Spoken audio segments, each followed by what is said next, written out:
Assalamualaikum warahmatullahi wabarakatuh.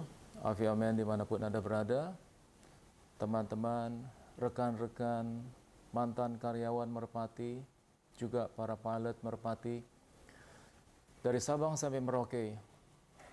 Kali ini saya akan mengutarakan sesuatu yang cukup memprihatinkan, yaitu beberapa teman-teman kita semenjak ditutupnya Merpati pada tanggal 1 Februari tahun 14, tidak sedikit rekan-rekan kita yang banyak kena musibah.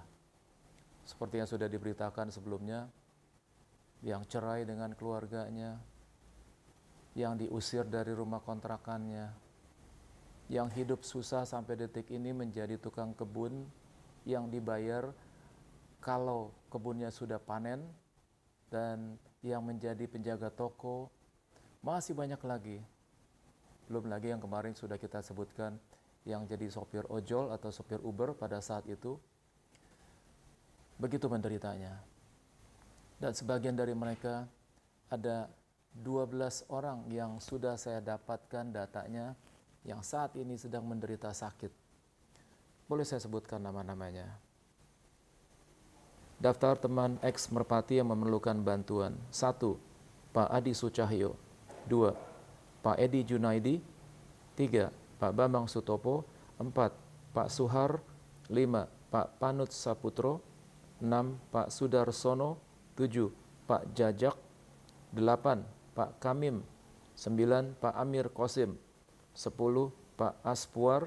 11. Pak Oni. 12. Pak Herdono Sumantri. Mereka-mereka inilah saat ini sedang membutuhkan bantuan kita. Jadi maksud dan tujuan saya saat ini, sebelum kita lanjutkan ke episode 2 mengenai pembacaan surat terbuka kepada Bapak Presiden Insinyur Joko Widodo, saya punya maksud dan tujuan untuk menggalang dana. Bagi Anda yang mempunyai rejeki sedikit berlebihan, mungkin bisa Anda sisihkan sebagian dari rejeki Anda untuk kita berikan kepada rekan-rekan kita yang saat ini sedang membutuhkan bantuan. Tidak sedikit bagi mereka, di antara mereka yang sudah meninggal karena sakit, tidak mempunyai uang untuk berobat, dan ada yang sampai meninggal.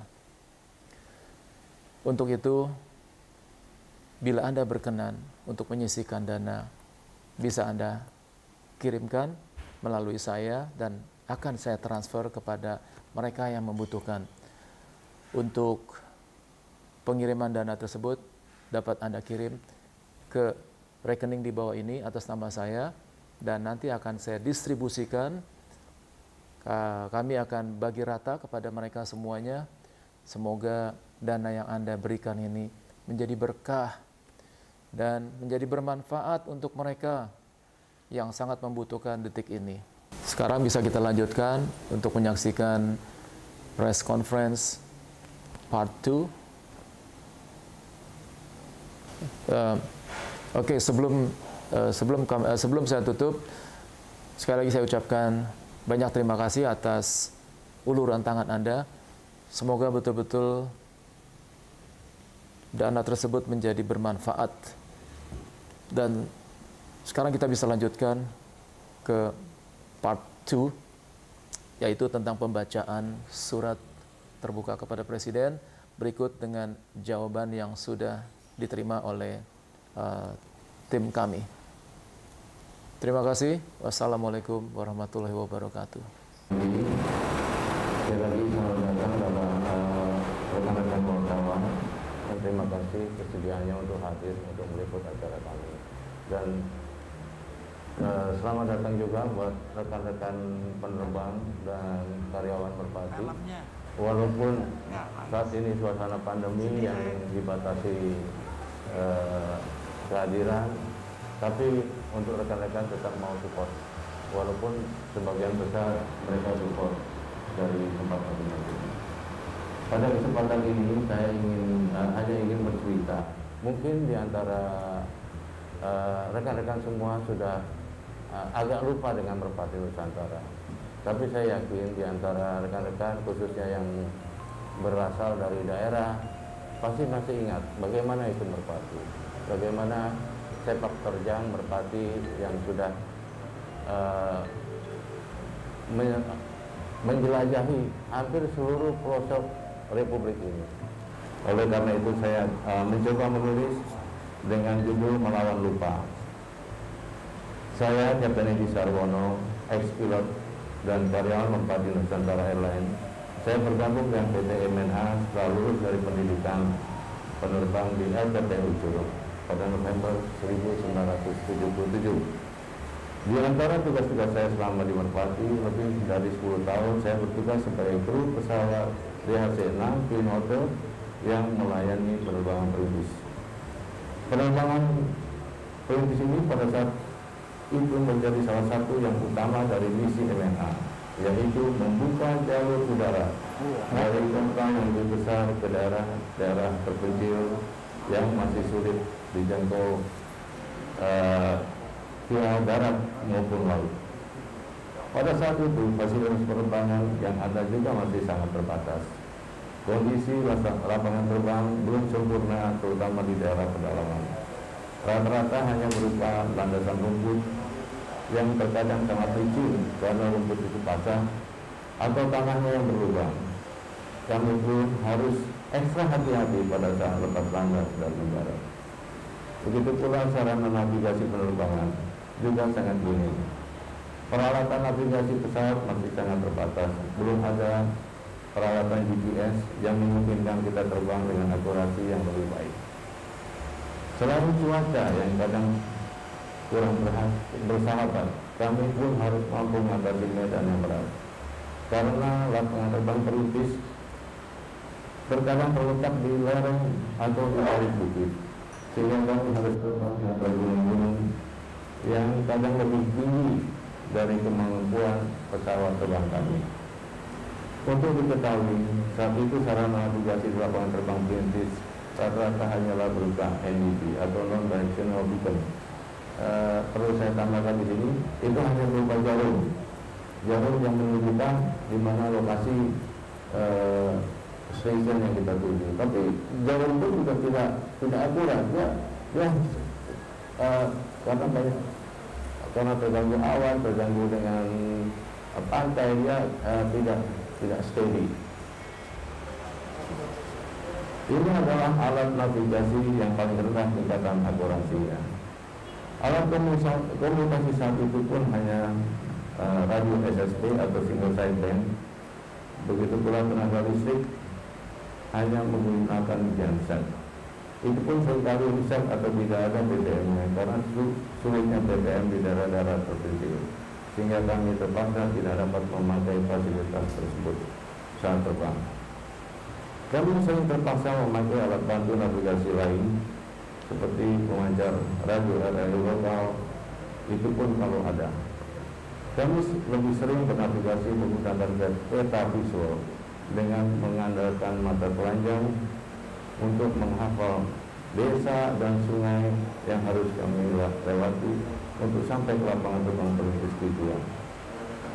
Saat itu tidak ada atau belum ada prosedur khusus babu untuk mendarat secara instrumen karena memang medannya tidak memungkinkan. Dengan keterbatasan yang ada, kami harus mampu berjuang untuk dapat terbang dengan aman dan selamat sampai ke tujuan. Dengan adanya keterbatasan di atas, beberapa rekan kami yang telah gugur karena mengalami musibah yang fatal, yaitu meninggal atau hilang. Bahkan ada sampai sekarang rekan kami yang hilang tidak diketahui keberadaannya. Pesawat dan rekan kami seisinya hilang saat terbang di Papua antara Manokwari dan Bikuni, dan satu lagi di Selat Mulo di laut antara Pulau Komodo dan Pulau Krolek. Peristiwa ini sangat menyedihkan kami. Pada tahun 2012 saya memasuki masa purnabakti setelah 35 tahun saya mengabdi di Merpati. Namun dengan alasan tidak ada uang pesangon saya tidak dibayarkan seutuhnya. Pada surat pengakuan utang atau SPU yang diberikan tertulis bahwa pesangon akan dilunasi pada tahun 2018. Akan tetapi pada tahun 2014 MNA dinyatakan berhenti operasi, tapi bukan dibubarkan. Sayangnya sebelum jatuh tempo pembayaran sisa pesangon sesuai SPU, ada salah satu vendor MNA yang mengajukan sidang PKPU. Saat itu keputusan dari Pengadilan Negeri Surabaya pada tanggal 14 November 2018 menganulir SPU tersebut. Pesangon akan dibayarkan jika MNA terbang lagi. Menurut saya keputusan tersebut adalah keputusan yang tidak pasti, bahkan suatu hal yang nyaris tidak mungkin terjadi. Kejadian lain yang tidak kalah menyedihkan, dana pensiun MNA juga dibubarkan oleh Direktur Merpati. Tidak jelas kapan penjualan aset-aset dana pensiun diselesaikan, tetapi anehnya masih ada karyawan Merpati dan Kapten sampai saat ini yang masih dipekerjakan. Sedangkan kami, para pensiun yang sudah mengabdi puluhan tahun ini, harus dihujari menunggu hal yang tidak pasti. Sampai sekarang kami masih menunggu kejelasan. Kami merasa aneh karena Merpati nyatakan berhenti operasi pada tahun 2014. Namun sampai sekarang MNA masih ada. Masih ada direksi dan stafnya yang tentunya masih menerima gaji sebagai direksi BUMN dan stafnya. Kami para ex-karyawan tidak mengharapkan tanda jasa. Kami hanya memohon perhatian dari pemerintah mengingat misi tugas MNA sebagai jembatan udara Nusantara yang merintis membuka daerah-daerah terpencil di Indonesia. MNA bukanlah BUMN yang hanya berorientasi pada profit semata. Kami hanya ingin kejelasan tentang hak-hak kami sebagai ex-karyawan untuk menunjang hidup kami di masa tua. Kami mohon perhatian dan kebijaksanaan Bapak dan Ibu berwenang untuk dapat membantu menyelesaikan masalah kami ini. Tidak lupa kami mengucapkan terima kasih. Semoga Bapak dan Ibu yang berwenang dibukakan hati untuk dapat memahami kondisi kami sebagai ex-karyawan PT Merpati Nusantara Airlines. Hormat kami, Kapten Edi Sarwono, ex-karyawan MNA NRP 77031. Terima kasih. Terima kasih Kapten Edi sudah berbagi kisahnya tadi sebagai pilot airlines. Ya, memang dulu waktu itu pengorbanan seorang pilot penerbangan perintis jasanya sangat besar. Ya, jadi sangat besar, terutama untuk melayani masyarakat di wilayah terpencil ya, pada yang perlu dijangkau baik melalui darat maupun laut ya. Semoga pengorbanan semua pilot Merpati ini dapat nantiasa mendapatkan balasan yang terbaik nanti ke depannya. Baiklah, selanjutnya kita akan mendengarkan pembacaan surat terbuka kepada Presiden Republik Indonesia oleh Kapten M. Maskur. Ya, kepada Kapten M. Maskur, waktu dan tempat kami persilakan. Baik, Assalamualaikum warahmatullahi wabarakatuh. Nama saya Kapten Muhammad Maskur dan saya diminta oleh rekan-rekan semua untuk membacakan surat terbuka kepada Bapak Presiden Republik Indonesia. Bismillahirrahmanirrahim. Kepada yang terhormat Presiden Republik Indonesia Bapak Insinyur Joko Widodo. Sebelumnya, izinkan kami para ex-pilot PT Merpati Nusantara Airlines Persero yang tergabung dalam paguyuban pilot ex Merpati atau disingkat PPEM yang juga mewakili kepentingan seluruh ex karyawan Merpati. Pertama-tama mengucapkan puji syukur kehadirat Tuhan Yang Maha Esa serta mendoakan semoga Bapak Presiden RI Insinyur Joko Widodo diberi kesehatan lahir dan batin serta selalu dalam bimbingan dan lindungannya dan selalu diberikan kemudahan dalam menjalankan tugas negara sehari-hari. Almarhum Bung Karno pernah berpesan, jangan sekali-kali melupakan sejarah. Begitupun dengan kisah Merpati yang berdiri pada tanggal 6 September 1962. Merpati pernah memiliki peran yang sangat besar dan signifikan kepada negara ini, terutama dalam menjalankan tugas sebagai agen pembangunan, membuka akses dari dan ke daerah yang terpencil dengan fasilitas yang sangat minim. Merpati juga didaulat untuk selalu turut serta membantu mewujudkan wawasan Nusantara di bidang politik, ekonomi, sosial budaya, dan diberikan tugas sebagai jembatan udara Nusantara. Di antara kami pun para pilot serta awak pesawat yang lain, banyak yang telah gugur dalam tugas, bahkan ada yang sampai sekarang jasad maupun pesawatnya hilang seperti di daerah Papua dan Selat Molo di sekitar Pulau Rinca, Nusa Tenggara Timur. Kalaupun saat ini dikarenakan sesuatu dan lain hal Merpati harus ditutup atau dilikuidasi oleh negara, kami seluruh ex-karyawan Merpati juga tidak memiliki daya dan kuasa untuk mencegahnya.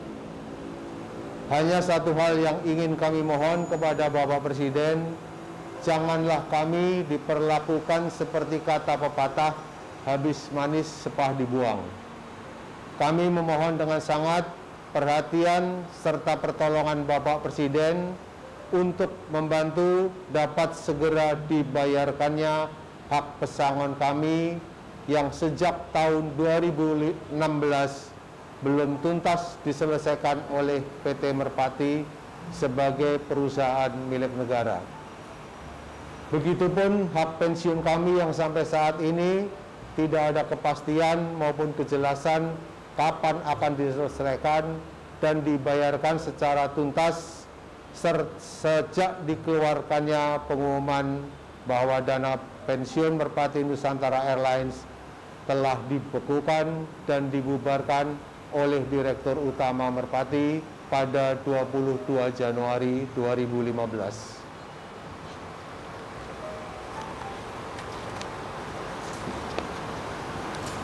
Semoga keputusan pemerintah menutup PT Merpati Nusantara Airlines Persero selamanya sudah dipertimbangkan dengan baik serta matang dan telah memperoleh masukan dari para ahli perhubungan serta aviasi, mengingat NKRI merupakan negara kepulauan sehingga jalur udara terutama yang menghubungkan daerah terpencil yang belum terlayani moda transportasi lain sangatlah penting untuk dipertahankan keberadaannya.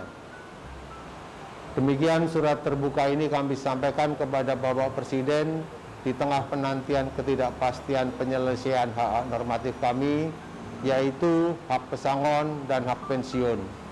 Kami sangat berharap semoga Bapak Presiden serta seluruh pihak berwenang yang membaca dan memperhatikan surat terbuka ini dapat membantu menyelesaikan masalah kami. Atas perkenan serta perhatian Bapak Presiden, kami haturkan terima kasih. Jakarta, 23 Juni 2021, hormat kami Ketua Paguyuban Pilot Ex Merpati atau disingkat PPM, Kapten Antoni Aya Waila. Terima kasih.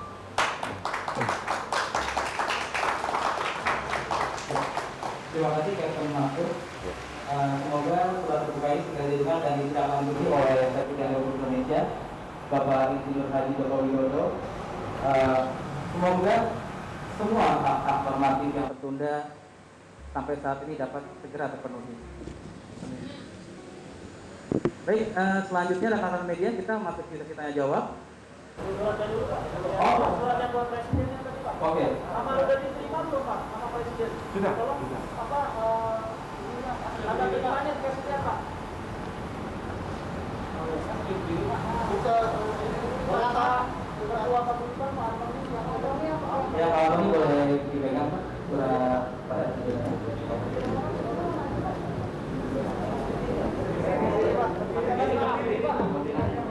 Ritmo. Buat berdiri. Hah?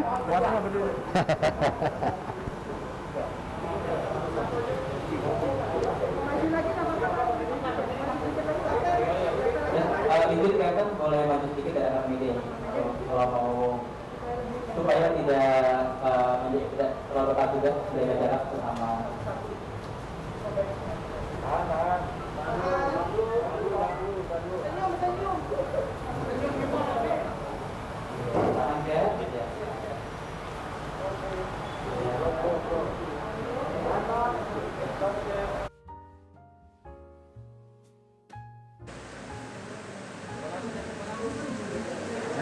Sudah?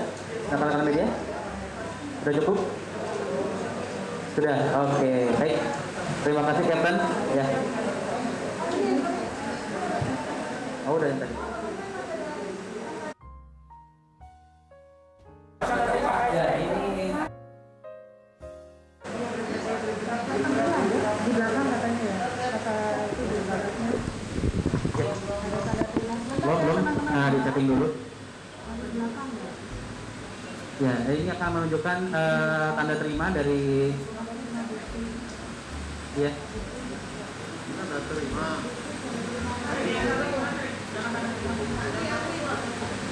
Dilirik sama surat juga. Ah ya, ya.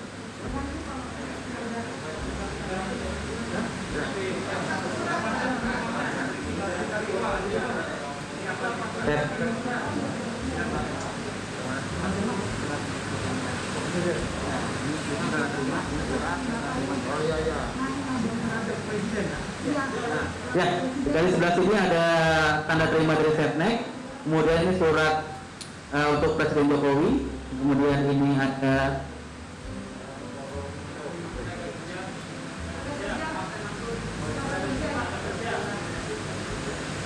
ya ini dari dinas kerja, ini juga dari ini instansi yang dikirimkan.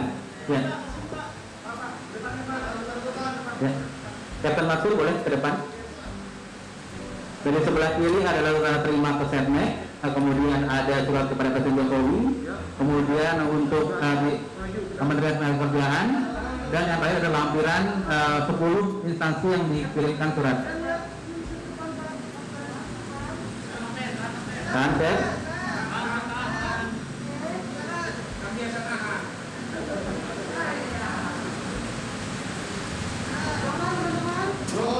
Sudah? Belum. Oke. Sekali lagi ya.